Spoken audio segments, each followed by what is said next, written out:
bangang ito walang kaparis sa Timog Silangang Asya. May dalawang kamay na nakadikit sa mismong katawan ng banga.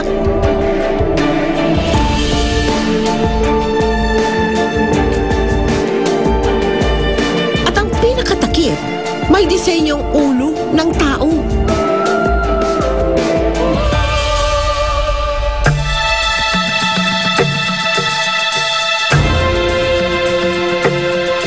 May nakatawa, may malungkot. Kumakatawan daw sa hitsura ng mga tao noong unang panahon, may 2,000 taon na ang nakakaraan. Ngunit hindi basta-basta ang mga misteryosong bangang ito dahil ito raw ang nag-uugnay sa buhay at kamatayan ng mga sinaunang Pilipino.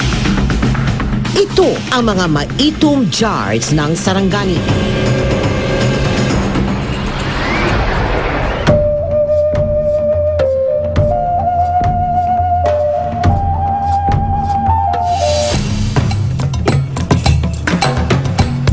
Taong 1991 nang di sinasadyang madiskubre ng isang grupo ng mga rebelde ang nooy tinatawag na Ayub Cave. Sa Barangay Pinol sa Maitom, Sarangani, isang bayan sa Mindanao, ginto raw ang inaasahan ng mga rebelde na makukuha sa kuwebang iyon. Kaya hiningi nila ang tulong ng Amerikanong geologist sa si Michael Spadafora. Pero tila higit pa raw sa halaga ng ginto ang kanilang natagpuan. Mga anthropomorphic jar o mga bangang may forma at itsurang tao. And the mouth of the cave had quite a lot of pottery shards and human skeletal pieces. I knew they were certainly very old. Ang mga bangang ito pinaniniwalaang nilikha noong 5 BC, panahon pa ng Metal Age. Hindi rin tulad ng mga bangang nilalagyan ng tubig. Ang mga bangang ito pinaglalagakan noon ng mga labi ng tao, mga secondary burial jar.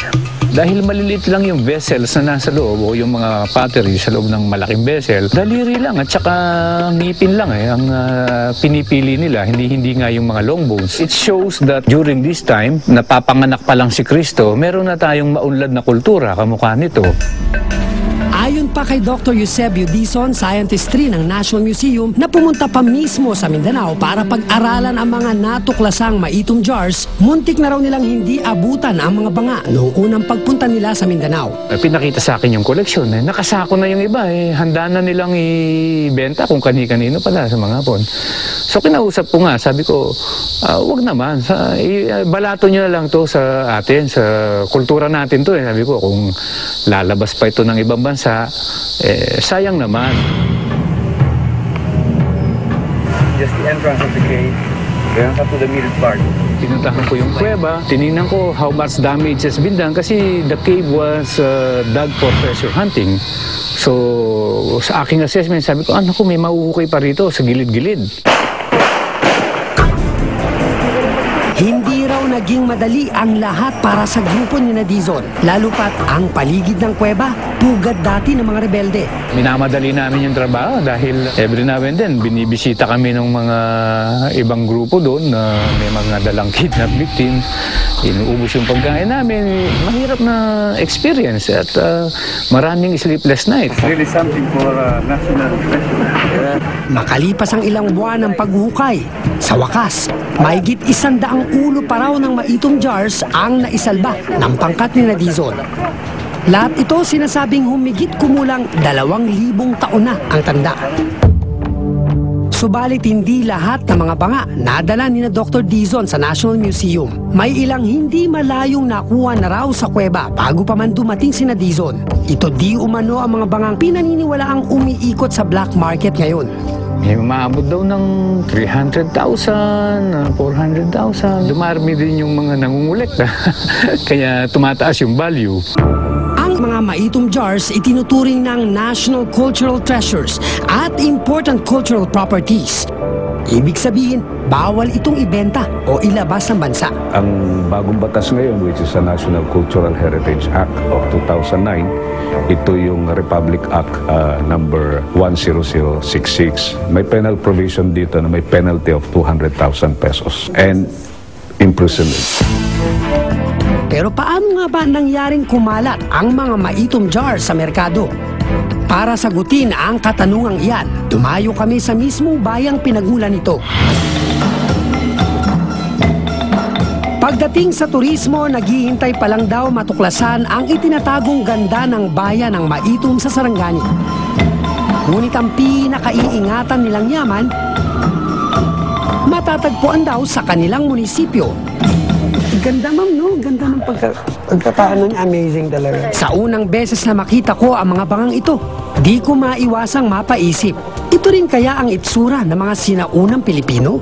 Ano po yung ginagawa ho ng municipality para ho, kumbaga, i-save itong mga to, itong Maitum jar? Kasi napaka-importante niya ho, diba?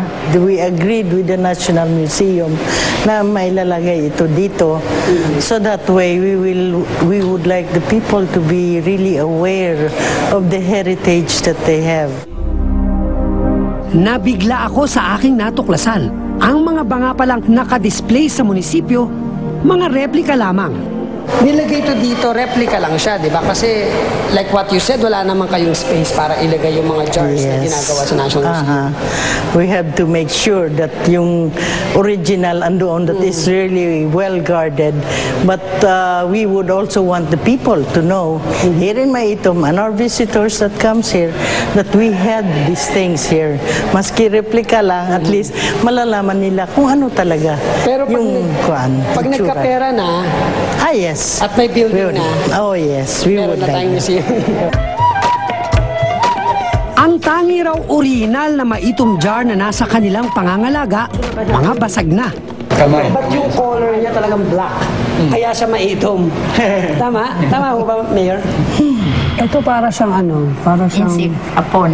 Hapon ba to? Nakilala ko rin ang biyuda ng leader ng grupong nakadiskubre sa mga banga noong 1991, si Lamia.